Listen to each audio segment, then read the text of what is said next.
Mari kita lihat surah At-Tariq ini. Bismillahirrahmanirrahim. Was-samaa'i wat-tariq. Surah ini diawali dengan sumpah. Kita semuanya sudah sering membahas bahwa sumpah adalah salah satu cara Al-Quranul Karim di dalam menunjukkan bahwa sesuatu yang mau dijelaskan adalah sangat-sangat penting gitu. Untuk hanya sekedar mengingat, jika ada sumpah yang harus difikirkan adalah yang disumpahkan apa gitu, yang disebut dengan jawabul qasam atau jawaban dari sumpah itu tersebut, seperti kalimat demi Allah aku mencintaimu. Jadi yang paling dipentingkan adalah jawab qasamnya apa gitu. Jawab qasam itu adalah pernyataan tadi itu, aku mencintaimu. Demi Allahnya itu sumpahnya. Yang menarik Al-Quran itu adalah berbeda dengan cara manusia bersumpah. Allah itu kalau bersumpah dalam Al-Quran, antara sesuatu yang dipakai bersumpah dengan apa yang disumpahkan itu ada hubungannya. Itu cara memahami sumpah di dalam Al-Quranul Karim. Jadi kalau Allah menjelaskan in kullu nafsin lamma 'alaiha hafiz, berarti nanti apa hubungannya dengan langit dan Tariq ini gitu. Karena Allah bersumpahnya menggunakan dua kalimat di sini, dua kata, was-samaa'i wat-tariq misalnya, dan seterusnya begitu kalau kita membaca qasam ya. Jadi sekedar mengingatkan, qasam ada yang bersumpah ya. Terus dengan apa dia bersumpah? Yang ketiga adalah apa? Sumpahnya itu apa? Gitu. Ada muqsam bih, ada muqsam alaih, dan ada adatus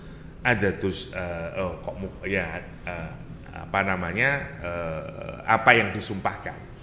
Nah, kita ini harus mencari jawab qasamnya apa? Jawab qasamnya. Jadi ada muqsam bih, muqsam alaih, sama jawabul qasam ya. Jawab sumpahnya. Di ayat ini yang bersumpah muqsam bihnya adalah dengan Allah bersumpah dengan langit dan dengan Tariq. Yang disumpahkan adalah in kullu nafsin lamma 'alaiha hafiz. Oke, sampai ayat keempat.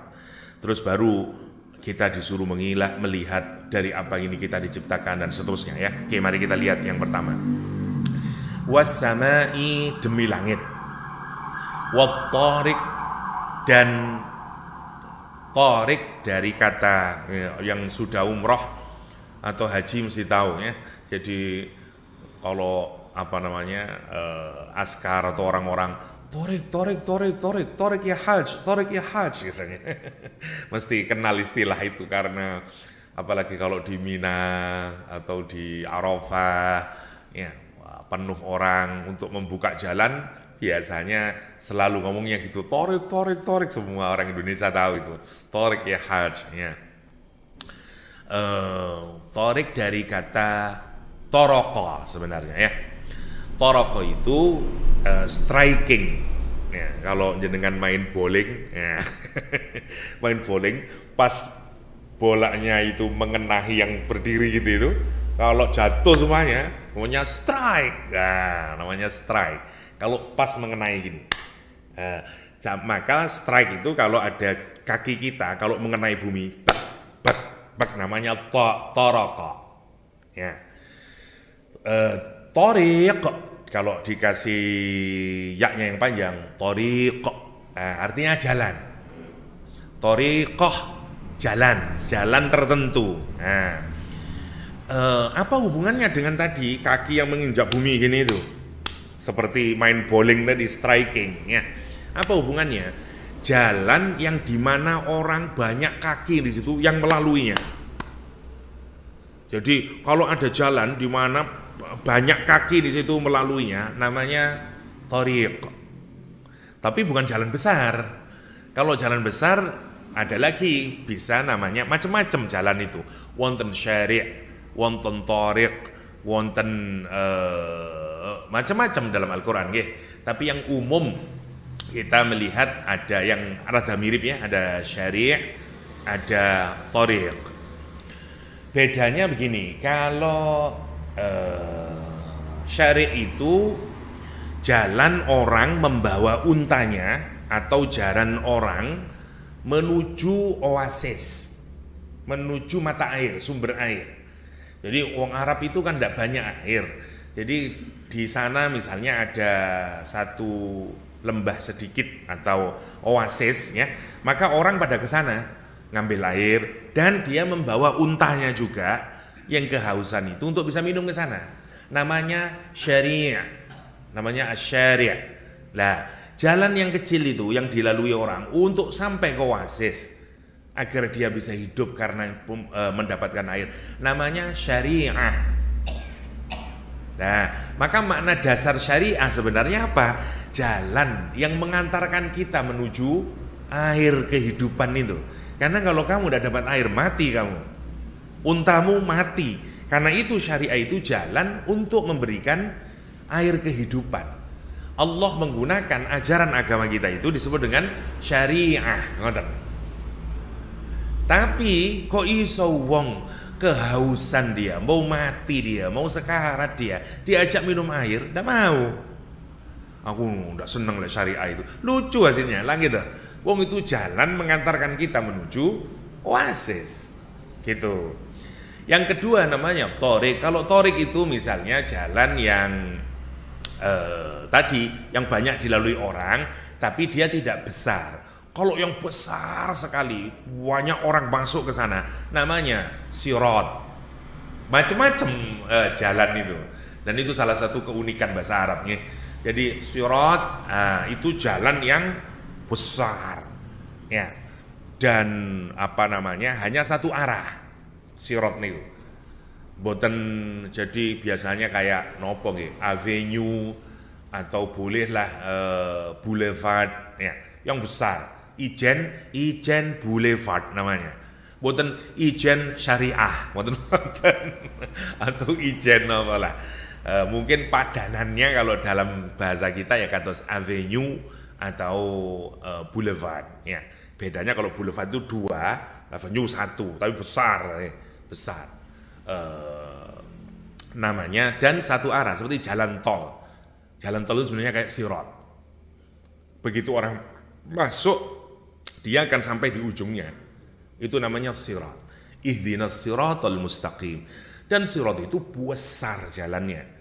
Meskipun susah untuk tetap di situ, ya.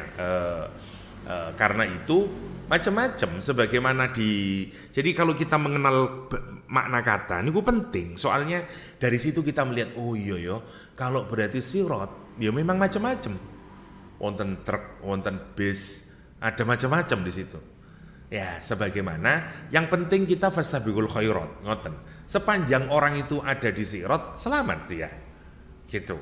Karena Allah tidak menyatakan harus lulus sampai akhirnya keluar di ujung sana. Sebenarnya asalkan orang masuk sirat udah sukses. Karena kalau dia sudah di sirat, meskipun kemudian dia mati belum sampai di ujung, maka artinya dia tidak mungkin bisa keluar kecuali di surganya Allah SWT. Karena itu kita mohon ihdinas siratal mustaqim. Dan itu sebenarnya rasionalnya kalau jenengan pikirakan, lah iya kenapa ya saya kan amalnya cuma 70 tahun terus mati, kenapa saya masuk surga selama-lamanya? Karena jenengan sampun wonten siratal mustaqim. Dan seandainya dikasih umur selama-lamanya, jenengan akan tetap berusaha wonten siratal mustaqim. Jenengan misalnya dikasih usia selama-lamanya, jenengan tetap iman tentang Gusti Allah. Ya iman. Tetap sholat, nggih sholat. Tetap zakat, nggih zakat. Lah, karena jenengan boten pernah berubah itu, maka diganjarnya nggih sampai selama-lamanya. Karena kita ini tidak akan boten wonten tentang pikiran kita ini nanti saya lewis umur 1000 belah baru maksiat. Nggak ada. Kalau kita sudah beriman kan itu realitas. Allah itu zat yang memang paling yang berhak disembah. Karena itu sampai mati pun kita juga akan sampai kapan pun kita juga akan.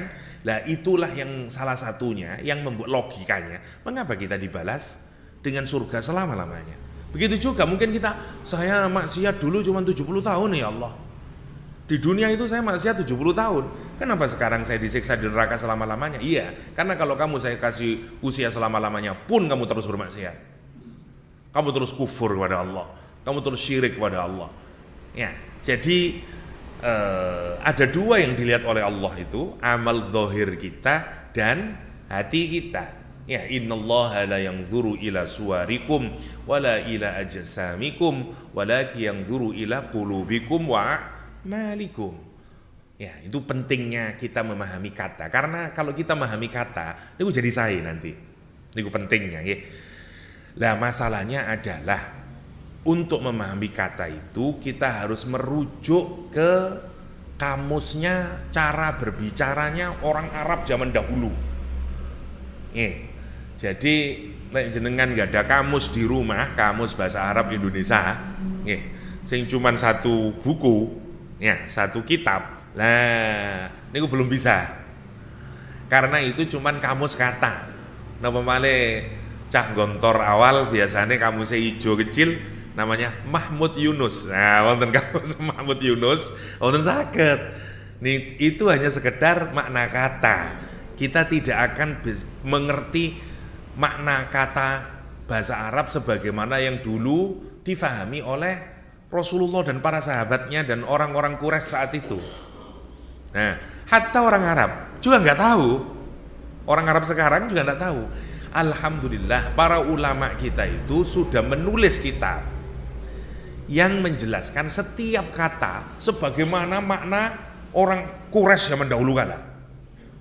Banyak beberapa kitab, misalnya Lisanul Arab dari Ibnu Mandzur. Ya, segini kitabnya. Jadi itu setiap kata dalam bahasa Arab dia jelasin apa awalnya dulu maknanya, seperti apa contohnya dalam syair-syair Arab kuno. Karena orang Arab sudah tidak ada yang ngomong, sama seperti kita lah. Kromo inggil, lama-lama kita tidak ada yang tahu. Karena sudah tidak ada orang ngomong kromo inggil. Terus ngomong apalagi orang Surabaya, Malang, terus ngomongane wis weh, kok niku yo apa sih? Wonten sing ngomong lah, lama-lama bahasa itu hanya jadi kamus. Sekarang banyak bahasa yang mati, yang ada hanyalah kamus. Ya, sisa kamusnya saja, karena sudah tidak ada orang ngomong. Ya, dan seterusnya. Mungkin seperti bahasa Latin, saya tidak tahu ya. Mungkin sudah tidak ada yang ngomong bahasa Latin dan seterusnya. Dan karena itu tidak berkembang sudah bahasa Latin. Kenapa bahasa Latin dipakai bahasa sains? Karena dia tidak berkembang. Dia tidak pernah berubah. Gitu tok wis maknanya. Tapi lek bahasa Indonesia, Jawa berkembang terus. Ya, bayangaken. Bahasa Inggris mau berkembang. Hot maknanya panas, ngoten to. Tapi saged macam-macam. Misalnya nonton nonton Messi oleh giring bola itu hebate sampai terus gol, terus jangan he's very hot misalnya, maksudnya keren. Loh kok iso jatuh nih? Memang gitulah perkembangan bahasa. Hot yang satu maknanya panas, hot yang kedua menurut saya saking keren nih. Orang bule juga ngomong gitu, it's very hot, ya. Jadi kita lihat nopo konteksnya, karena mengalami perubahan bahasa itu. Podo be edan gitu. Edan makna asalnya ya bener-bener edan gila. Tapi lek jenengan mangan bakso kok cek enak bakso. Edan cek enak bakso iki. Loh, nopo bakso ini edan? Boten.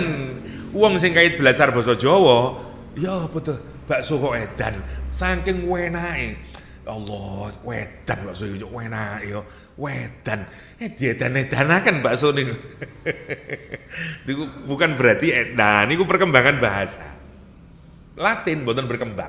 Kan itu dia digunakan bahasa ilmu pengetahuan. Kalau kepin lihat satu kata hebatnya bahasa Arab, kita tunjukin maksudnya kita harus kembali ke sana biar kita paham. Contoh, head yang perempuan kalau head.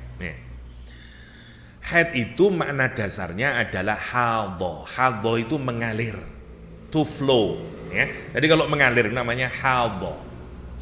Haid adalah mengalir sesuatu, darah misalnya, dari mohon maaf ya, kemaluan perempuan.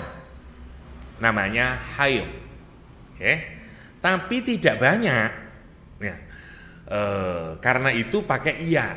Orang Arab itu kalau menggambarkan banyak sekali pakai wau. Sama kali wong Malang. Enak jadi enak. Ganteng jadi nggu kasih ganteng. Ya. Ayu wahyu dikasih kita. Itu menggambarkan besar, panjang dan seterusnya. Maksimal kalau kasih itu. Yo apa areke? Yo wahyu ndak? Wahyu. Pakai Lah sama haid tadi yaknya diganti wawu sama orang Arab. Jadi haud. Nah, sekarang saya tanya, apa maknanya haud? Telaga. Danau. Apa kaitannya haid sampai haud? Kalau mengalir airnya sedikit namanya haid. Kalau banyak sampai dia menggenang jadi besar namanya danau atau telaga. Rasulullah nggak ada haud. Ya, dalam hadis Rasulullah, semoga kita semuanya nanti antri kita ini di telaganya Rasulullah. Ya, waktu menuju Sirat. Ya, karena kehausan panas sekali, seluruh umatnya Nabi Muhammad antri untuk mendapatkan haud, mendapatkan air dari telaganya Rasulullah SAW. Nanti Rasulullah sendiri yang ngasih air. Namanya haud. Bukan berarti Rasulullah punya haud, berarti haid nggih Rasulullah. Boten. Masih mana dasarnya sama-sama ngalir. Niku indahnya bahasa Arab. Lah, kita kalau mengenal bahasanya kita jadi mengerti. Nah, menarik Quran menyatakan ya, yas'alunaka 'anil mahid. Mboten napa-napa nggih sekedar intermezzo niki. Qul huwa adza fa'tazilun nisaa fil mahid. Orang Arab itu dulu, orang Yahudi terutama, itu kalau istrinya itu haid, dia tidak mau makan bareng dia, tidak mau tidur bareng dia, dikucilkan, mono buri kono di kamar buri, karena dia haid, dia tidak mau sekamar dengan dia, nggak mau, karena dianggap aib. Niki wong Yahudi. Orang Arab Madinah yang tinggal dengan orang Yahudi, dia itu katut-katut kali wong Yahudi karena dianggap orang Yahudi lah orang yang mengenal agama. Orang Arabnya sendiri saya tidak kenal agama, nomor satu. Sehingga cara dia bertindak niku banyak terinspirasi atau terpengaruh oleh orang Yahudi sebelum Islam datang. Nomor satu. Nomor dua, ngapunten nggih rada jorok sedikit, tapi ini ku Quran ngoten panjane ceritane. Wong-wong Yahudi niku kalau berhubungan badan dengan istrinya, caranya cuma satu, miring. Dia nggak mau karena malu, dan itu dianggap sebagai ajaran agama sing sae. Dia hanya dengan cara miring saja. Wong Mekah, lah kados dia gadang. Berbagai model yang Mekah nih, ceritanya ngoten. Nah, orang Arab Madinah karena dia hidup dengan orang Yahudi, maka gayane piyambake kalau menikah dengan suaminya, ya caranya dengan hanya satu model. Wong Arab kan pindah, wong Mekah nih pindah teng Madinah, muhajirin, nah gitu. Lami sudah Abdurrahman bin Auf menikah dengan perempuan Madinah. Lah, nanti menarik, begitu menikah dengan orang Madinah, ini ki wong gadang niku gayane saya mikir gaya gadang. Bojone mboten purun, mboten. Gayae mek situk tok. Dah. Lapor teng Kanjeng Nabi. Masyaallah mboten ceritane niki. Lapor teng Kanjeng Nabi, ono apa bojo kula niki ya Allah. Ngeten tok mboten purun. Orang Yahudi itu dulu ngapunten nggih, saya harus jelaskan. Orang Yahudi itu dulu kalau berhubungan dengan istrinya dari belakang, tapi mboten didubur nggih karena haram itu. Tidak didubur, tapi gayanya dari belakang. Orang Yahudi percaya matanya akan juling. Dan itu bahaya, ndak boleh. Lah wong Madinah niku nyekeli sedaya. Wong Mekah beb dong, Mekah itu daerah perkotaan, nak ngoten to. Daerah bisnis, kados pasar gadang ibaratnya. Madinah niku lah pertanian. Dia bukan daerah banyak orang luar datang. Lah, karena itu menarik. Boten purun sampai turun ayat Al-Qur'an. Yas'a nisa'ukum harsul lakum fa'tu harsakum anna syi'tum. Riwayatnya niku bab niku. Nah, tapi monggo dipikiraken. Makanya kita penting lari ke makna kata dulu karena itu penting. Coba jenengan pikiraken. Mereka bertanya tentang darah haid. Tentang darah haid terus Al-Qur'an atau alat genital perempuan yang sedang mengeluarkan haid. Ya, tadi itu. Oke. Allah menjawab, "Qul huwa adza." Jawaban Muhammad itu adalah adza. Sekarang kalau tanggal. Di terjemahan di banyak orang kalau menjelaskan adza biasanya diartikan apa? Kotoran. Jadi kirakan saat ini. Mereka bertanya tentang darah haid. Jawablah Muhammad, itu adalah kotoran. Kalau jenengan boten tahu itu dari Quran, jenengan percaya itu kalimat dari Allah. Mereka bertanya tentang darah haid. Haid itu adalah kotoran. Kulo maca ayat niku, boten percaya kulo. Mosok ngene tok rek manane. Kok ecek-ecek ngoten maksud. Kulo ora dinakal. Dadi lek maos niku gak tutuk tengah kali boten skeco niku. Kulo mempertanyakan. Lah kalau cuman darah itu kotoran, lah apa pangeran sing ngandani? Lah gitu. Jadi semua orang tahu kalau darah itu adalah kotor. Mosok ada orang bertanya kepada Nabi Muhammad, "Ya Rasulullah, gimana ini? Haid itu sajane opo sih? Wong Yahudi ku ngene-ngene." Jawaban Muhammad, "Iku kotor." Lah opo lek karo cuman kotor tak ngerteng Gusti Allah. Lah ngoten to gampangane niku. Lah, kula mboten percaya ngoten niku. Mosok manahe kok kotor tok rek. Itu kenapa? Karena kita bukan orang Arab, kures dulu itu. Apalagi buka kamus bahasa Arab, kamus lengkap bahasa Arab, judulnya kamus lengkap, meskipun saya dibuka, ada, oh kotoran, lah memang kotoran. Sekarang kita pikirkan, wonten ayat Al-Quran, la tubtilu sadaqatikum bil manni wal adha. Jangan kalian batalkan sodakoh kalian itu dengan cara manni wal adha, ngundat-ngundat. Iku kon iku sukses biyen gara-gara iling kon. Aku biyen sing nyili duwe awakmu. Iku lek ndak tak sili aku kon, ndak iso sukses iku. Ngundat-ngundat. Nggih, adha namanya, kalimat yang menyakitin orang itu. Atau bil manni ngundat-ngundat. Iku yo kan ben kon iling kon ya biyen yo kon tak sili duwe aku. Wong-wong nduro kabeh. Biyen sukses karena tak. Niku ngundat-ngundat. Ya, bil manni wal adha. Bayangin, sedekah kita bisa batal, tidak ada pahalanya. Gara-gara dua hal itu, bil manni wal adha. Lah, adha di situ bukan kotoran. Adha itu perkataan yang menyakitkan orang. Berarti kalau kita disakiti dengan cara adha, bagian mana yang tersakiti? Fisik nopo sopo emosi, nopo spiritual kita, nopo psikis kita? Psikis. Quran misalnya menyatakan wala tasma'unna katsiran minal ladzina kafaru adzan katsira, kata Al-Qur'an. Kamu akan mendengarkan hal yang menyakitkan hatimu karena mereka menjelek-jelekan Nabi Muhammad SAW dari orang kafir. Sampai kapan? Sampai yaumul kiamah. Akan selalu ada orang yang ngomong elek tentang Islam, jelek-jelekin Islam, jelek-jelekin Nabi Muhammad. Terus di Al-Quran, kapan itu? Sampai yaumul kiamah akan ada. Makanya terus mawon, mulai dari Musailamah Al-Kadzab sampai semuanya, ayat-ayat setan, sampai Jilen Posten, nah gitu, sampai pendeta sing lari teng Jerman. Ya, sinten niku namine niku dan seterusnya. Selalu ada orang yang nyakitin Nabi dan kita merasa sakit, ada terus Al-Qur'an.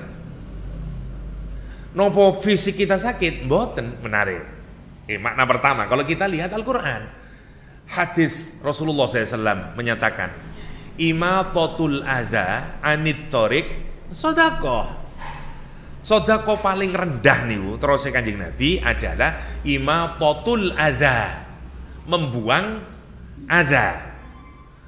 Adza niku keranten wong Indonesia niki napa namine jalannya itu ndak bersih, berarti ono apa di dalan niku sing mbahayakan? Duri.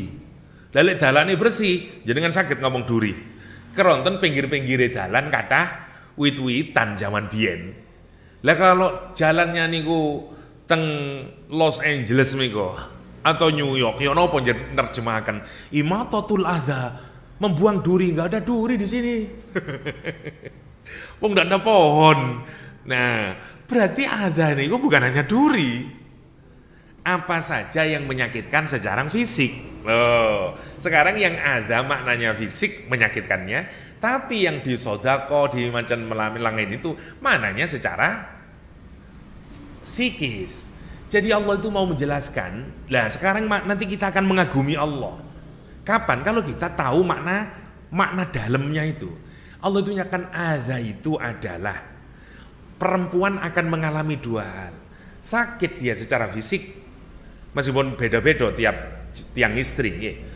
Wong kula gada napa teng griya niku santriwati niku wonten saiki pun wangsul larene. Niku kalau sudah head itu bisa mboten keluar sudah. Bisa gulung koming dan seterusnya, sampai saya pernah di SMS orang tuanya dari Ciamis.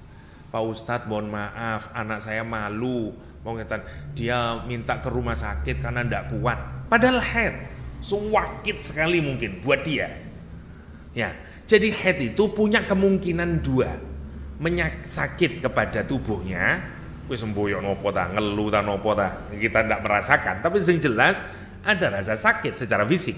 Tapi yang kedua yang sering dilupakan orang, Quran itu menyatakan head itu bukan hanya penyakit yang nyakitin fisik, tapi dia juga nyakitin psikis, ngonten maksudnya. Karena hormonnya tidak seimbang, perempuan bisa karpe dewe terus, kadang-kadang ngamuk tidak jelas, kadang-kadang dan seterusnya. Itu maunya Al-Quranul Karim. Kenapa Al-Quran menyatakan kul huwa adza? Dan kalau perempuan itu sedang head, terus dia sedang sakit secara fisik dan psikis, kamu yo juga harus ngerawat sing apik. Ojo koyo wong Yahudi ku, sampai ndak makan dengan dia, menjauhi dia. Lah jadi kita pantes kalau ini petunjuk dari Allah. Kalau cuman dia kotoran, kula mosok jegetek ngene, rek ngoten maksud kula niku. Mboten terami kula. Makanya tak cakari apa sih maunya adai dan seterusnya. Dan kita bisa ngelihat keindahan Al-Quran kemudian. Oh Masya Allah. Sami kali tadi, ini belum saya lanjut, ini faktazilun nisa'a, nopo maksudnya. Tapi ini pentingnya memahami kata. Seperti harsun. Nisa'ukum harsul lakum. Jadi kita penting memahami bahasa, penting memahami konteks. Kersane kita bisa memahami Quran dengan baik. Harsun biasanya diterjemahkan nopo? Ladang.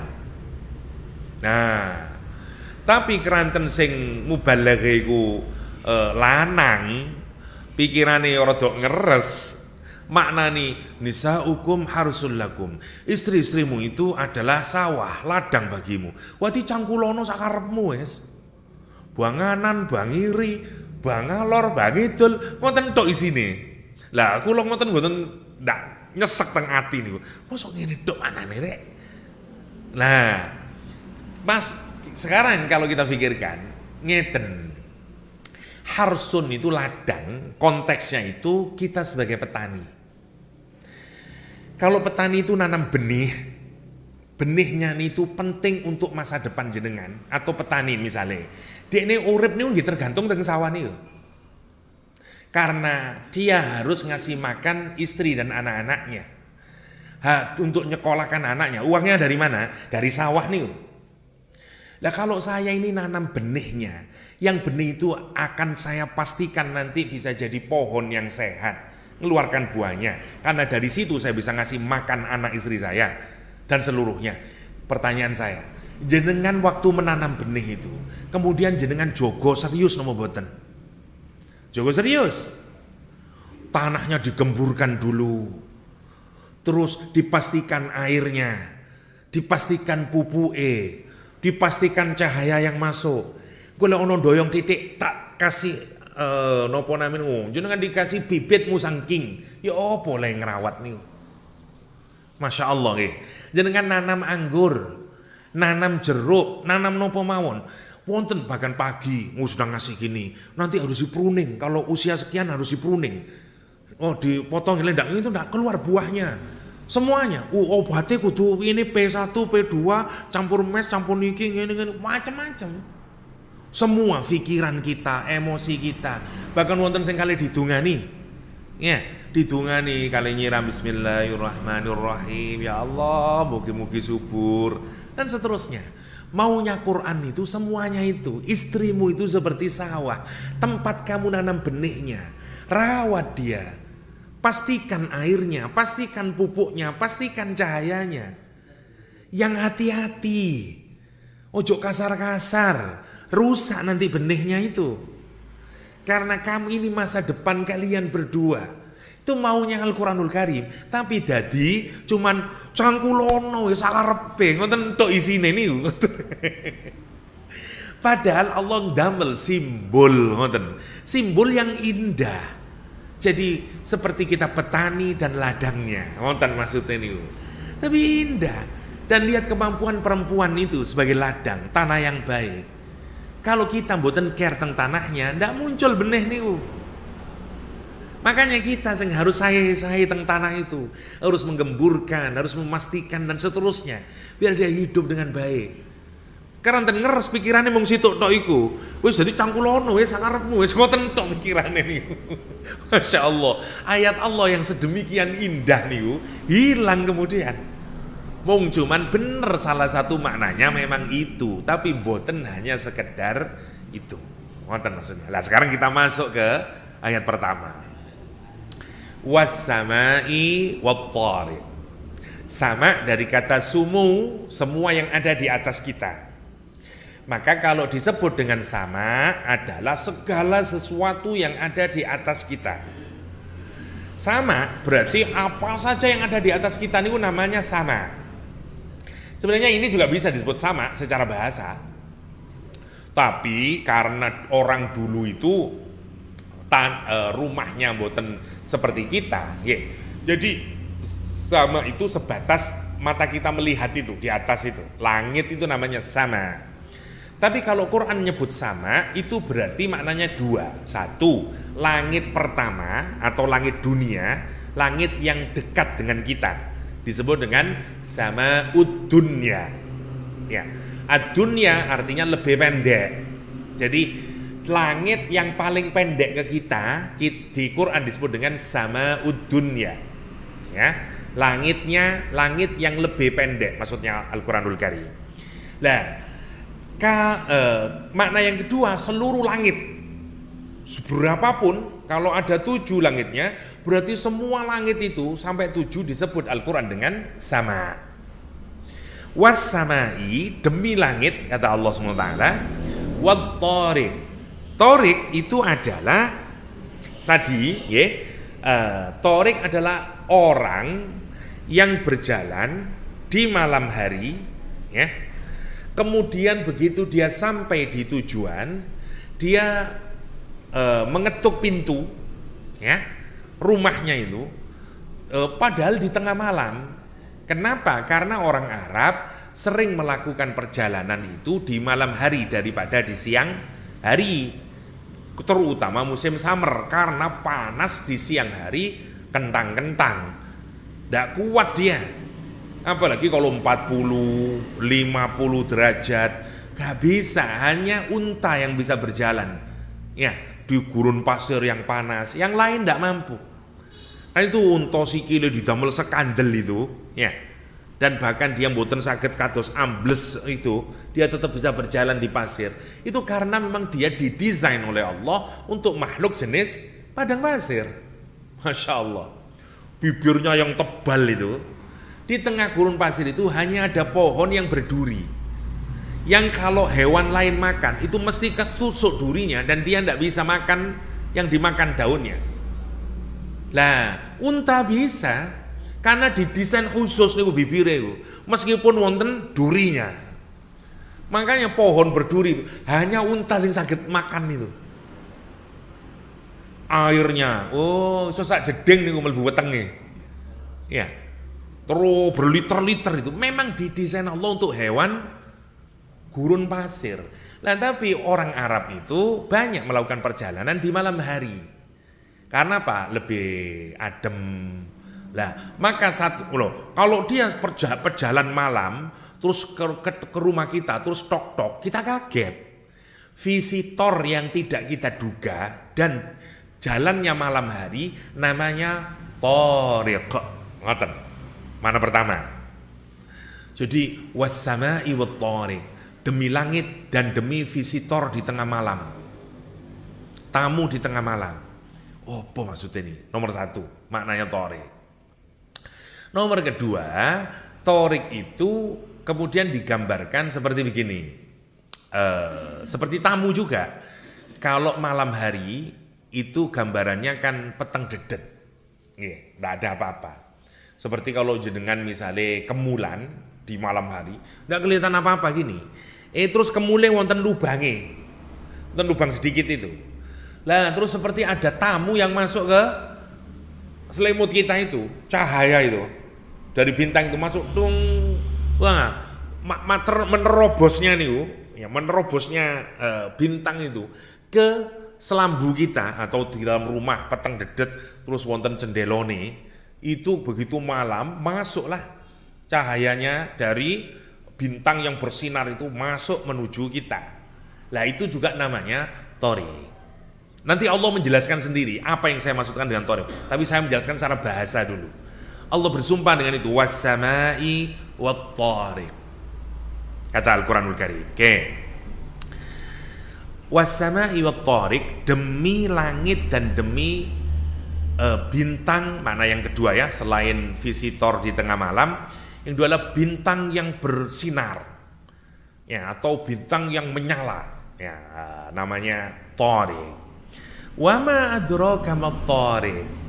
Nah, kalau ada kata ma adraka itu berarti sesuatu yang tidak mungkin bisa kita fahami kecuali Allah sendiri yang menjelaskan. Jadi pengetahuan kita kayak apapun tidak akan bisa memahami sesuatu yang ditanyakan oleh Allah. Kalau Allah menyatakan ma adraka, ya, maka apakah at-thariq itu? Berarti itu kita tidak akan bisa tahu. Atau caranya dua dalam Al-Quran. Quran kadang menggunakan kata ma adraka, kadang menggunakan kata ma yudrika. Bedanya gini. Kalau Al-Quran menggunakan ma adraka, Allah jawab sendiri. Ditanyakan kepada kita, tapi nanti Allah ngasih jawaban. Kalau ma yudrika, Allah tidak ngasih jawaban. Berarti dia tetap menjadi misteri. Kita tidak akan pernah bisa tahu. Contoh, lek ma adraka nih. Inna anzalnahu fi lailatul qadar wa ma adraka. Ma lailatul qadar, dijawab sendiri sama Allah. Lailatul qadri khairum min alfi syahr. Nggih. Al-qari'ah mal qari'ah wa ma adraka mal qari'ah, dijawab sendiri. Nggih. Wa ma adraka mal qari'ah yauma yakunun, dijawab sendiri kata Allah. Tapi lek ma yudrika tidak dijawab. Wa ma yudrika la'allahu yazakka. Tidak ada yang tahu siapa yang suci hatinya atau buruk hatinya. Jenengan sakit ngerti, ini yang niki watine saya ini bersih nih, tekon di roh. Makanya Quran menggunakan mayudrika, memang tidak dikasih tahu oleh Allah, namanya mayudrika. Tapi kalau ma adraka kita bisa tahu. Oke. Ayat ini menggunakan kata ma adraka, karena itu Allah ngasih tahu. Was-sama'i wat-thariq wa ma adraka mat-thariq. Apa jawabannya? An-najmu tsaqib. An-najm nopo namine bintang.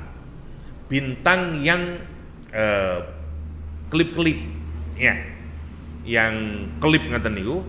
Kan bintang ya banyak, wonten najm, wonten kaukab, macam-macam. Nah, najmu tsaqib niku bintang yang menyala, yang kelap-kelip yang tapi di sini dikasih sifat sendiri oleh Allah. Penegasannya itu menyalanya. bersinarnya kalau disebut najm itu. Kalau disebut kaukab itu kokohnya, yang tidak pernah pindah di tempat, di situ aja terus, bintangnya besar, namanya kaukab, jamaknya kawakib. Ya. Nah, kalau najm, najm itu lebih ke cahayanya yang diperlihatkan. Sekarang Allah menggambarkan cahayanya itu disifati dengan as-saqib. Sakoba itu menerobos gini, bersinar kemudian. Wah. Nah seperti tadi bayangannya, kalau kita ini ketutup selimut, terus wonten lubange, jenengan tilem, begitu peteng dedet, terus metu bintang nih, menerobos ke dalam kita. Duh, ono bintang nih korek, kelihatan sekali di malam gelap gulita itu. Ngoten.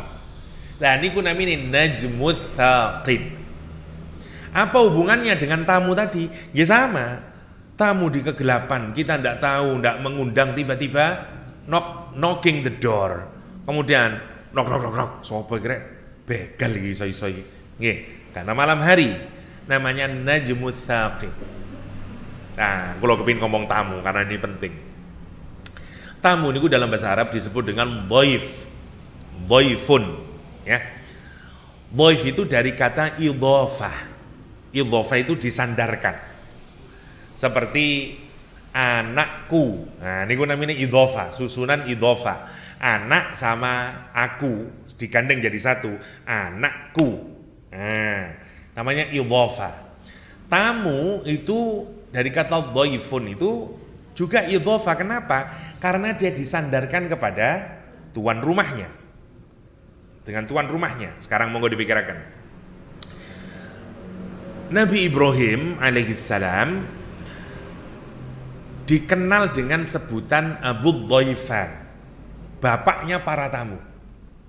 Kenapa? Karena sedemikian baiknya akhlaknya Nabi Ibrahim kepada tamu. Sampai kalau ada satu riwayat menyatakan orang-orang bertanya kepada Nabi Ibrahim, "Ya Nabi Allah, kenapa engkau mendapatkan gelar di sisi Allah SWT Khalilullah, kekasihnya Allah Subhanahu wa taala? Dari 300.000 nabi itu yang diangkat Allah menjadi Khalilullah hanya 2, yaitu Nabi Ibrahim alaihissalam dan Nabi Muhammad sallallahu alaihi wasallam. Yang lain enggak. Saking ngopo niku, saking istimewanya. Rasulullah SAW ngomong tentang Abu Bakar As-Siddiq, terus ya Rasulullah, Abu Bakar As-Siddiq, andai aku boleh mengambil kekasih, kamulah yang saya jadikan kekasih. Akan tetapi aku sudah diambil oleh Allah menjadi kekasihnya. Jadi mohon maaf, saya tidak bisa lagi menjadikan kamu menjadi kekasih, karena kekasihku Allah, Khalilullah. Karena itu kata di dalam hanya ada 2 yang digelari dengan Khalilullah itu. Satu Nabi Ibrahim, satu Nabi Muhammad sallallahu alaihi wasallam. Karena itu waktu kita bicara hadis Mi'raj, ada di mana Nabi Ibrahim? Di langit 7. Langit paling tertinggi. Bersandar di Ka'bah. Untuk Ka'bah itu mriko. Ya. Kalau kita lihat kenapa ditaruh di langit 7? Karena yang paling termulia di antara para nabi. Yang ngalahin cuma satu, Rasulullah SAW, putune piyambak yang nyalakan. Yang lain enggak. Karena itu Nabi Muhammad disebut dengan Sayyidul Anbiya wal Mursalin. Kita bukan beda-bedain Nabi, la nufarriku, ya. Enggak ada bedanya. Nabi itu cuman level kedekatannya kepada Allah niku memang boten wonten sing ngalahaken Nabi kita, Nabi besar Muhammad sallallahu alaihi wasallam. Oke. Pertanyaan kula ngeten. Nabi Ibrahim itu dalam menerima tamu direkam dalam Al-Qur'an. Bahkan tidak hanya satu surat, di Az-Zariyat wonten, di surat Hud wonten. Lek dipikiraken, lah iya rek wong cuman nerima tamu lho. Direkam Quran. Padahal ibuke Nabi Musa jenenge ae ndak dikasih tahu. Perempuan yang menggoda Yusuf namanya saja ndak dikasih tahu oleh Al-Qur'an. Cuman menyatakan Imra'atul Aziz, istrinya Al-Aziz. Imra'atu Musa, Ummu Musa, ibuke Nabi Musa. Namanya aja kita ndak tahu. Ashabul Kahfi, pemuda Ashabul Kahfi, sapa wae enggak tahu, ndak dikasih tahu oleh Al-Qur'an. Padahal menurut kula lan jenengan penting niku, lak ngoten to. Penting Ustaz, sapa asline Ustaz jenenge Ustaz? Ndak tahu kita. Ya, Yang menarik, Nabi Ibrahim menerima tamu dijelasin oleh Al-Quran. Sekarang kita pikirkan kenapa? Karena cara Nabi Ibrahim menghormat tamu itu istimewa, sehingga dia dijadikan teladan sampai hari kiamat. Bagaimana semestinya orang yang beriman menerima tamu. Dan yang menarik, ternyata ukuran iman kita ini sempurna atau tidak bukan hanya ukuran dari ibadah mahdhah, poso, salat, sedekah, mboten, tapi juga dari adab kita di dalam menerima tamu. Ya, man amana billahi wal yaumil akhiri falyukrim dhaifahu. Siapa yang beriman kepada Allah dan Rasulnya dengan benar-benar iman kepada Allah dan hari akhir, apa kata Rasulullah SAW? Maka muliakan tamunya. Falyukrim dhaifahu. Mari kita lihat. Allah SWT dalam surat Adz-Dzariyat menyatakan, karena nanti Thoriq niku nggih tamu, tapi tamu udah diundang. Tamu yang akan mencabut ruh kita. Tamu yang akan ngawasi terus perbuatan kita. Ngoten nanti mau maksudnya itu. Tapi kalau kepingin memperluas sedikit ke tamu ya, karena juga penting. Hal ataka hadithu dhaifi Ibrahim al-mukramin, kata Al-Quran. Sudahkah datang kepadamu kisah cerita tentang tamunya Nabi Ibrahim yang dimuliakan?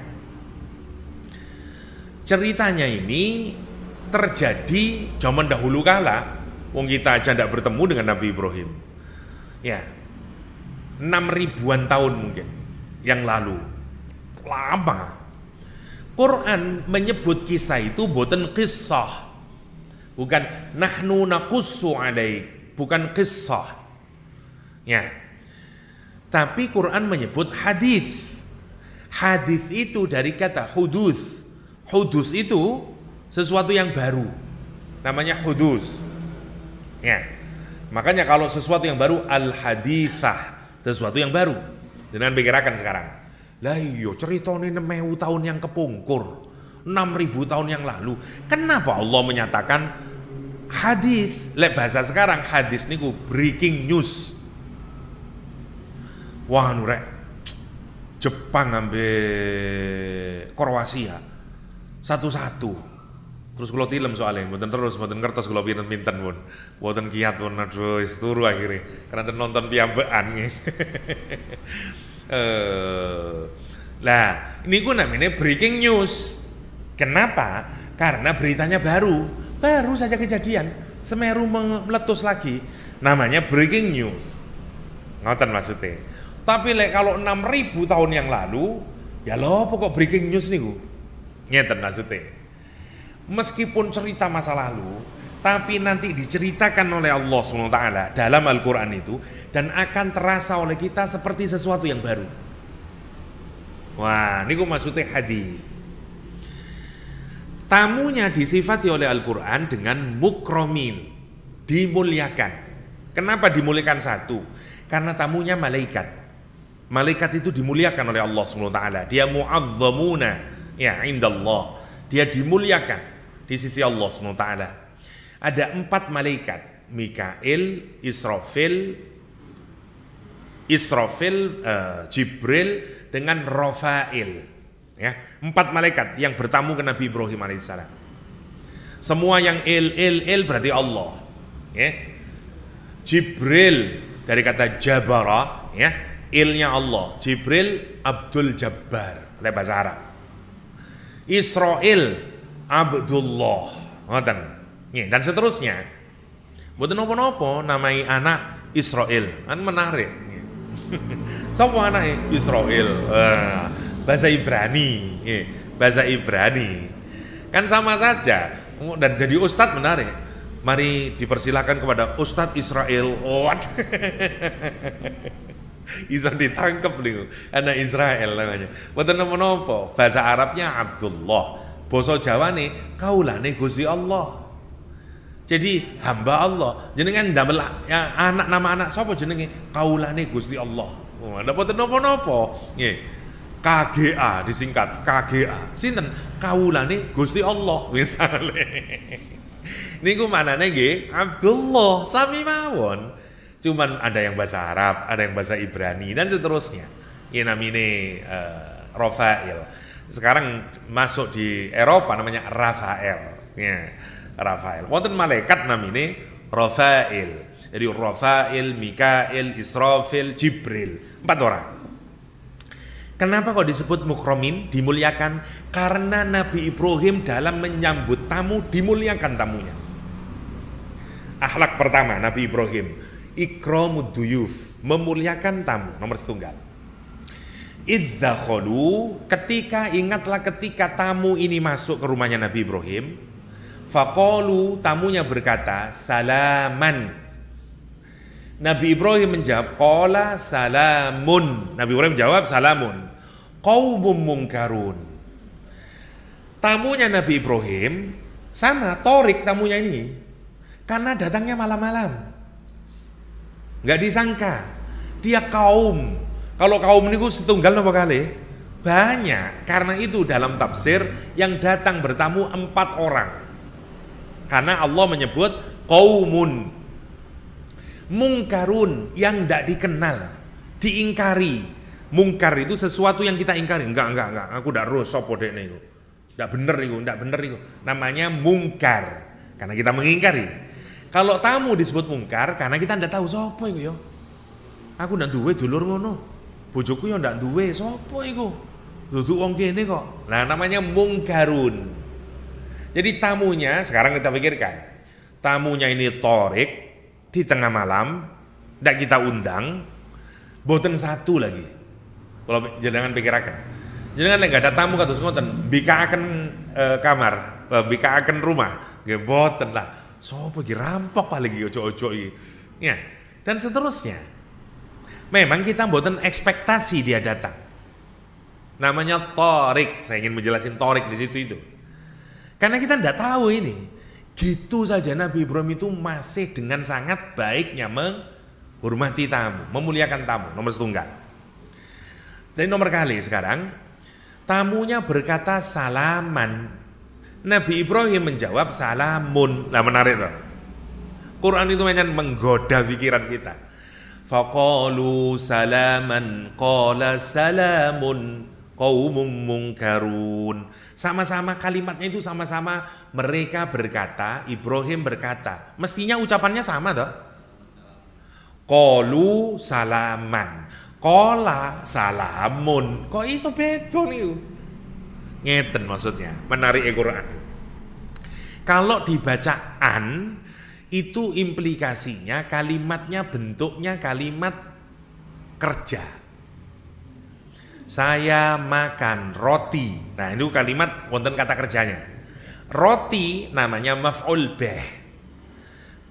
Maf'ul itu harus nasab, bunyinya an. Okay? Berarti Nabi Ibrahim itu digambarkan orang ini berbicara dalam bentuk kalimat kerja. Okay? Nabi Ibrahim damel salamun. Salamun berarti jumlah ismiyah kalimatnya itu. Masjid besar. Nah, itu ismiyah, buat wonten kata kerjanya. Nah, nopo terus maksudnya Ustaz? Ini ku menarik Quran. Quran itu singkat, padat, tapi lihat jenengan teliti terus. Ini ku wonten sekian banyak maknanya. Ini ku hebat Quran. Orang ini maknanya itu. Saya sering menjelaskan ini, tapi saya ulang lagi agar masuk di kepala. Jumlah fi'liyah itu pakai kata kerja, jumlah ismiyah itu pakai kata benda. Kata kerja itu menunjukkan sesuatu yang boten kuat. Kata benda menunjukkan sesuatu yang kuat. Saya mencintaimu. Kata kerja, kapan? Sekarang. Besok benci saya. Kemarin juga benci. Jadi terikat oleh waktu kalau saya berkata menggunakan kata kerja. Tapi kalau saya menyatakan Fatimah, engkau adalah cintaku. Selama-lamanya itu. Mulai kapan? Ya selama saya hidup sampai kiamat nanti. Kenapa? Karena engkau adalah cintaku, mboten terikat oleh waktu. Tapi kalau saya ngomong kamu, saya mencintaimu, niku wonten waktune niku. Karena ini present tense apa past tense apa future tense ya sale. Tapi kalau kita sekarang mana nih? Apa maksudnya? Akhlak Nabi Ibrahim nomor 2. Bikaaken tamu meskipun tidak dikenal.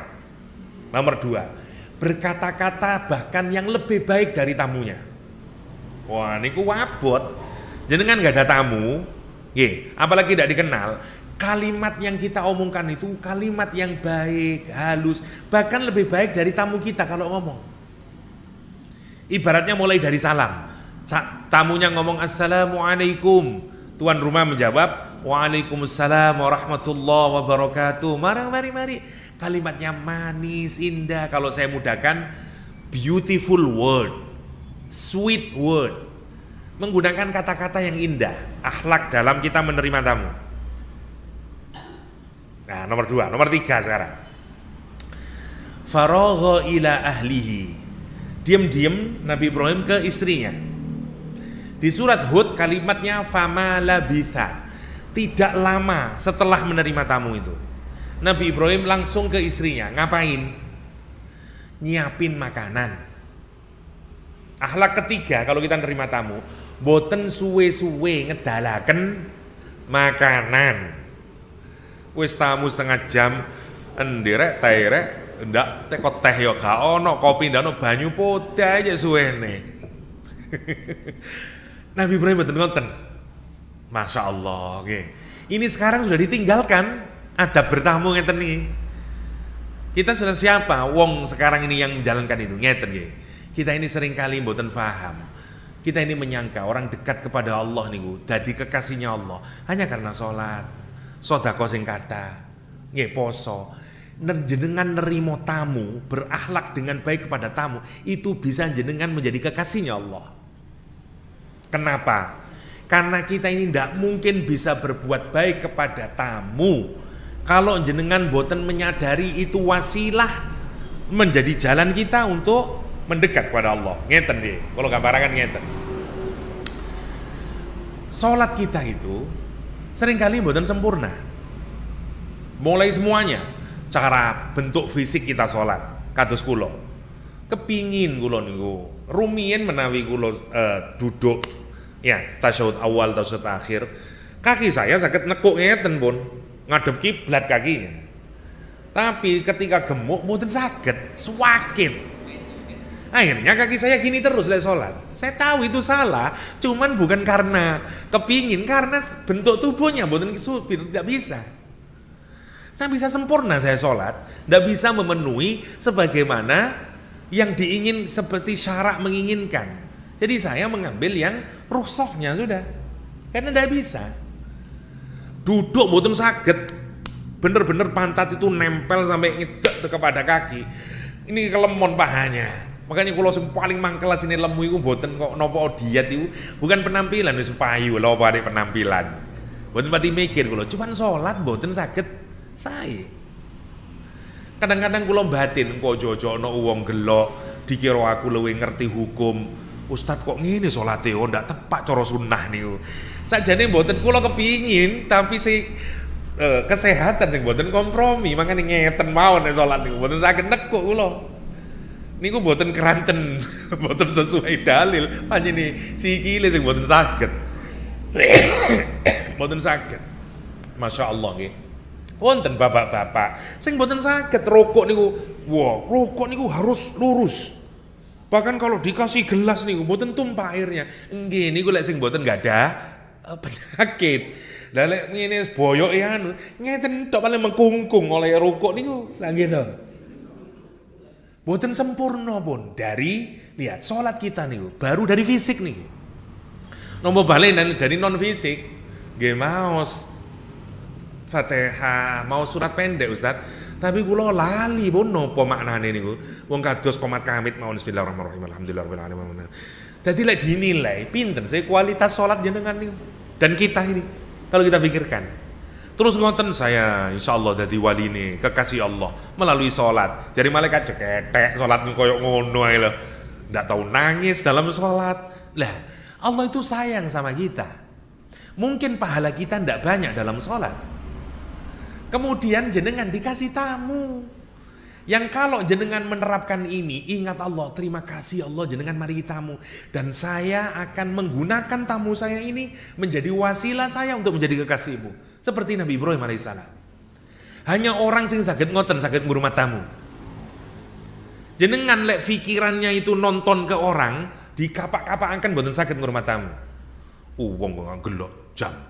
Mosok mari salat maghrib pas langsung nyang omah. Gak ngerti jenenge wong mari salat maghrib ya kepengin maca Quran.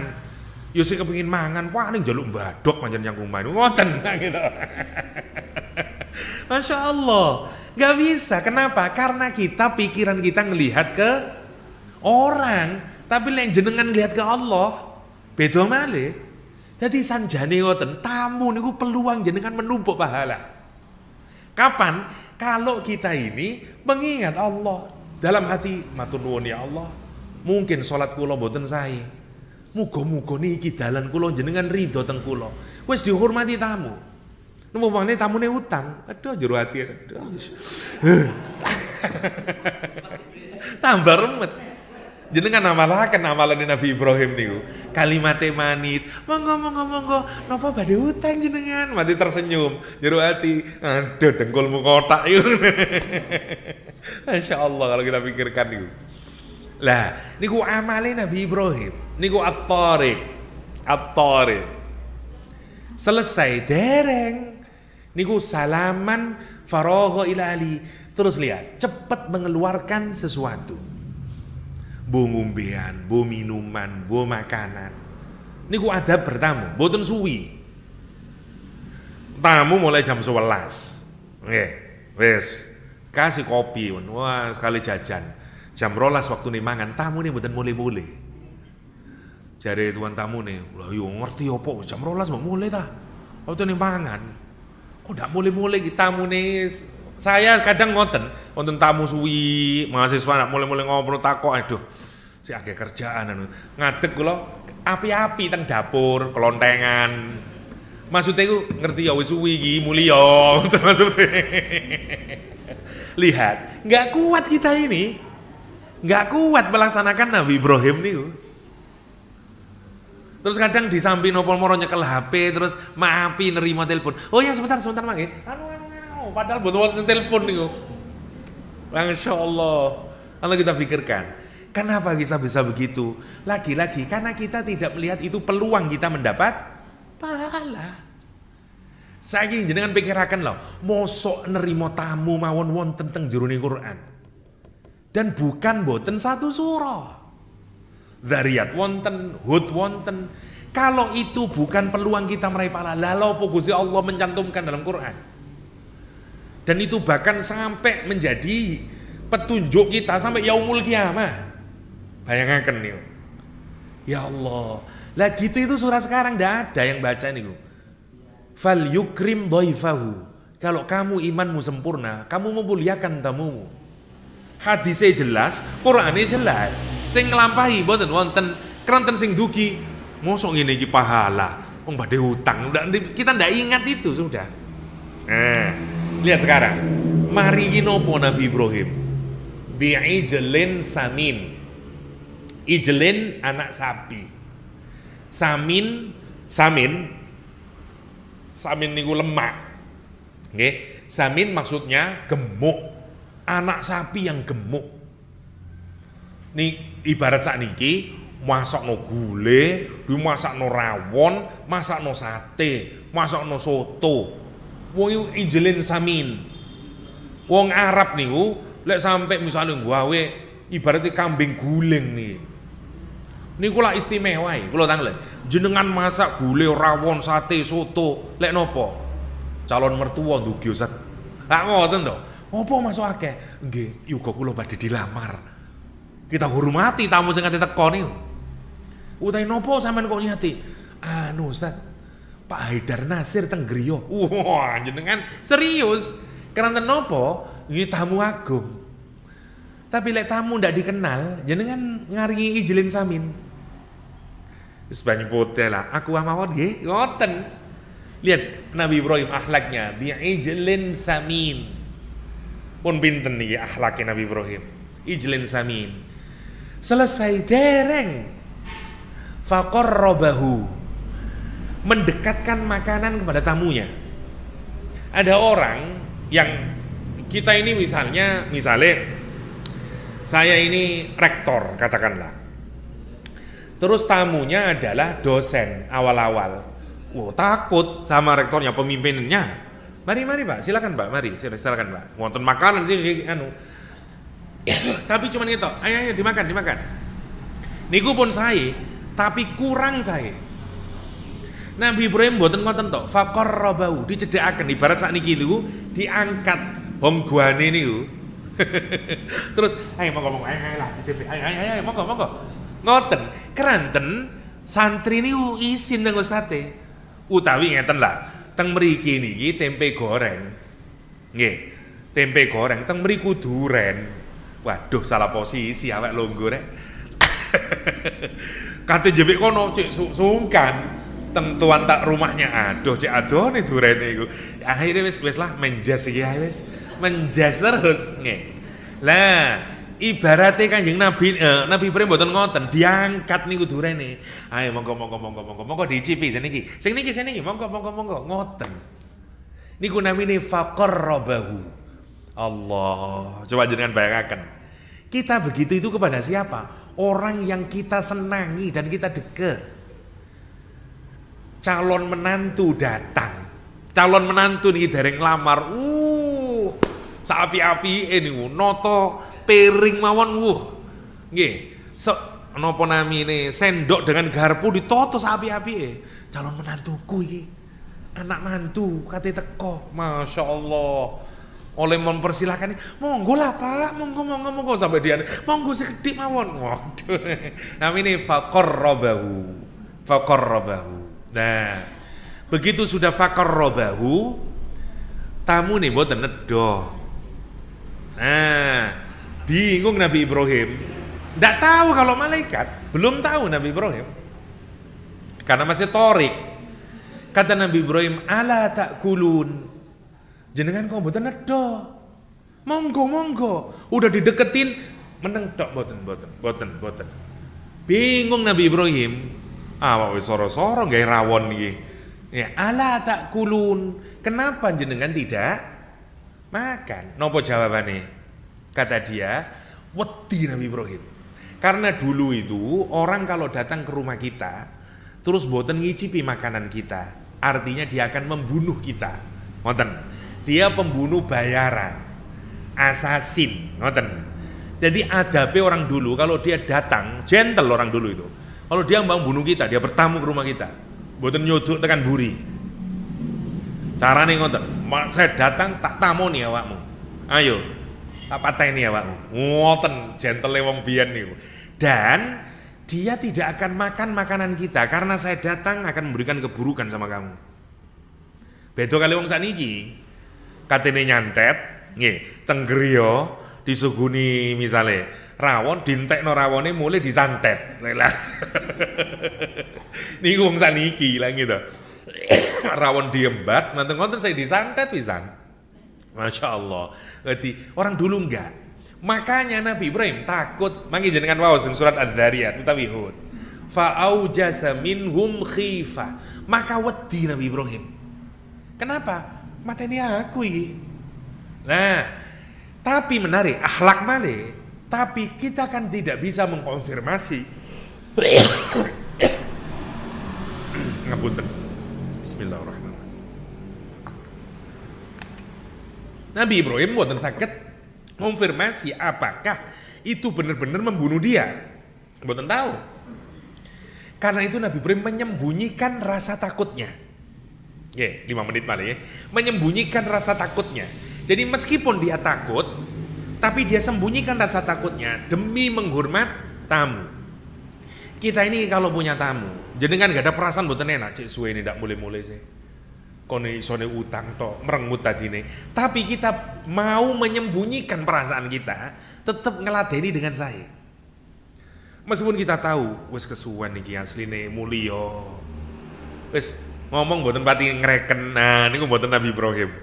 Masya Allah. Nabi Ibrahim masih menyembunyikan Ya, baru karena malaikat tamu nih tahu apa yang ada dalam hatinya Nabi Ibrahim, ya rasa takutnya dia tahu.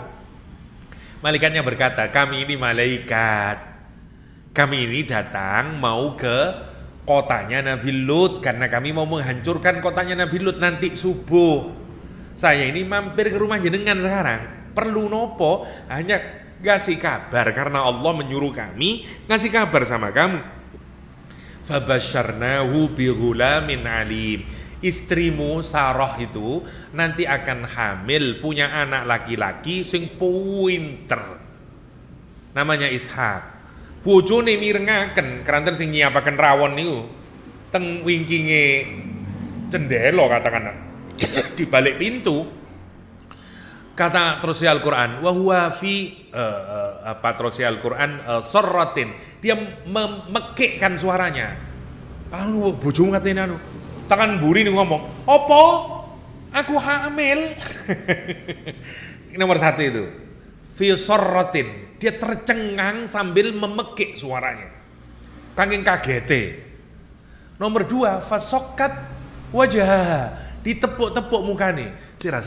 Aku tangi tak turu aku iki, ngeten. Karena ada orang yang ngomong saya mau hamil. Dan itu malaikat ngomong, enggak percaya bojone Nabi Ibrahim. Engko aku jojok turu iki. Aku mimpi bojoku ketemu malaikat. Temen dah aku iki. Tiba ini bener. Di ayat yang lain di surat Hud, wa dhahikat. Tersenyum dia, tertawa. Senyum seneng mosor temenan ta sampean ojo goro to. Mosok aku teh hamil ngoten. Terus dia bilang apa? Qalat ajuzun akim. Saya ini sudah sepuh. Usia saya 80-an tahun. Dan saya ini mandul. Sampeyan ngarani aku iso hamil ku ya apa sih? Aku mimpi tadi. Ngoten. Saking bungane. Saking gembiranya Sarah nanti memiliki anak Ishak. Lah kenapa saya cerita ini? Hanya untuk menggambarkan toriknya, menariknya dan adab kita terhadap tamu. Allah sekarang berjumpa, tapi toriknya ini boten kok niku. Toriknya adalah malaikat. Sama-sama malaikat, tapi sinten sana Jibril, Mikail, Israfil, Rafael. Sinten tamune? Malakul maut. Yang akan bertamu kapan saja ke rumah kita. Malaikat Raqib dan Atid. Yang tidak tahu kita tapi mencatat semua amal kita. Ngoten maksudnya Al-Qur'an nih. Nah, tinggal 1, in kullu nafsin lamma 'alaiha hafid. Sungguh setiap jiwa, setiap diri kita ini ada hafiz. Ada malaikat yang menjaga kita, menulis amal kita dan seterusnya. Mana yang baik, mana yang buruk. Namanya hafid. Kenapa? Karena kemarin di surat Al-Buruj kita melihat kelompok-kelompok masyarakat yang sangat kuat dengan punya tentara yang sangat hebat. Fir'aun, Samud, Asbabul Ukhdud. Karena mereka itu sangat kuat, maka mereka merasa saya bisa mengalahkan siapapun. Dia lupa kalau ada Allah yang mengawasinya. Terus kamu berpikir hanya orang-orang yang kuat-kuat itu aja yang punya tentara? Enggak, kamu juga hei manusia. Tiap-tiap kamu juga saya awasi. Ada hafid, yang satu dirujukan ke Allah, Allah hafid, ya. Yang kedua dirujukan ke malaikat, hafid. Malaikat maut tiap hari datengin kita itu gampangannya, mengepak-ngepakkan sayap di kepala kita. Wis nggih ta? Ya Gusti Allah sinten saniki? Blek, mati kita. Mbok kira saya enggak bisa mengadab kamu. Tiap-tiap kamu. Kalau kamu terus saja maksiat kepada Allah, in kullu nafsin lamma 'alaiha hafiz, terus Al-Qur'an. Dan dia kalau datang seperti torik, dia tidak kamu sangka-sangka, seperti tamu di malam hari. Ya, itu maksudnya. Kenapa Al-Qur'an menyatakan mengaitkan antara sama dengan torik dengan kemudian in kullu nafsin lamma 'alaiha hafiz. Ya. Lagi panjang kalau menjelaskan boten nopo-nopo karena untuk menguatkan pemaknaan saja. Insya Allah boten panjang saat ini, minggu depan insya Allah sudah bisa kita selesaikan dengan ayat-ayat selanjutnya. Niku mawon untuk hari ini, mugi-mugi wonten manfaatipun. Hadanallahu iyyakum ajma'in wa sallallahu ala nabiyyina Muhammadin wa alihi wa sahbihi wasallam wa akhiru da'wana alhamdulillahi rabbil alamin. Assalamualaikum warahmatullahi wabarakatuh.